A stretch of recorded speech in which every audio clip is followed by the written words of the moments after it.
A year ago, you told us that your company said we're going to have 4K broadcast over broadband to Netflix subscribers who buy a 4K TV. You came here a year ago and said it was going to happen. What happened in those 4 months to ramp that up?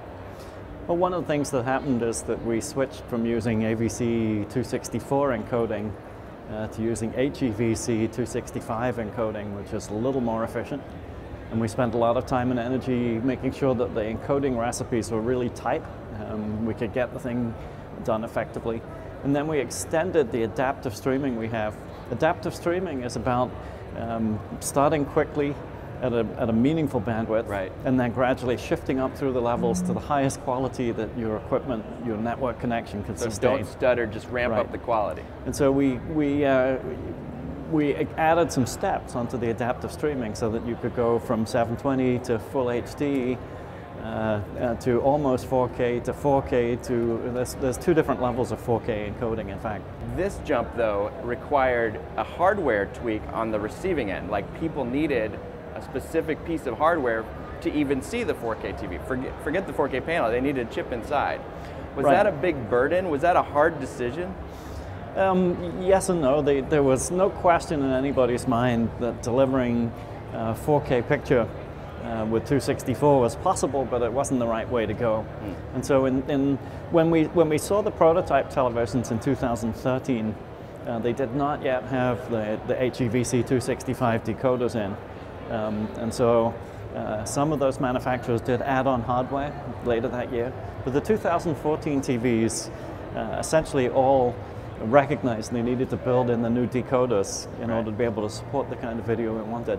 Are you seeing it already? Are you seeing some dramatic growth in 4K download? Well, there's two elements of growth. One is more people buying the 4K televisions, and one is the growth of content. And since everything for 4K has to be filmed, shot, edited in 4K, we don't start with a whole library of content in 4K. We start with House of Cards, we start with Breaking Bad, we start with Marco Polo, Orange is the New Black next season.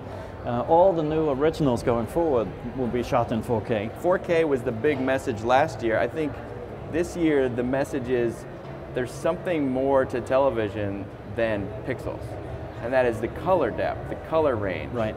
And like I was saying to you before, the idea of a range of colors is just now creeping into consumers' consciousness. I don't think it's something that's commonly discussed maybe in Hollywood laboratories, but it's not really out here yet in the home. But you are very eager to get that message across, maybe even more than 4K. So there's really a set of different concepts. And so what we've done with every step from standard def to 720 to HD is put more and more pixels on the screen. This is about the depth of the pixel, the quality of the pixel, better pixels.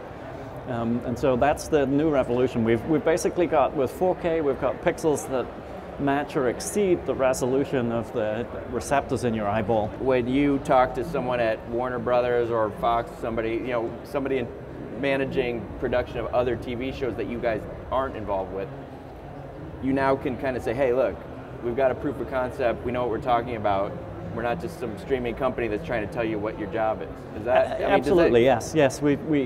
We talk with producers and directors who have a long track record of doing quality work, and we actually speak with a voice and we say, we really think we'd like you to use one of these cameras that's capable of capturing that range and that's capturing those 4 or 5K pixels, and we'd like to do editing in the raw so that we can deliver the high dynamic range down the road. And we're very much trying to future-proof the work that we're doing at the moment. Mostly that's with our originals today, because that's where we have the most control. But that influence extends into studio shooting new work, into other operations as well.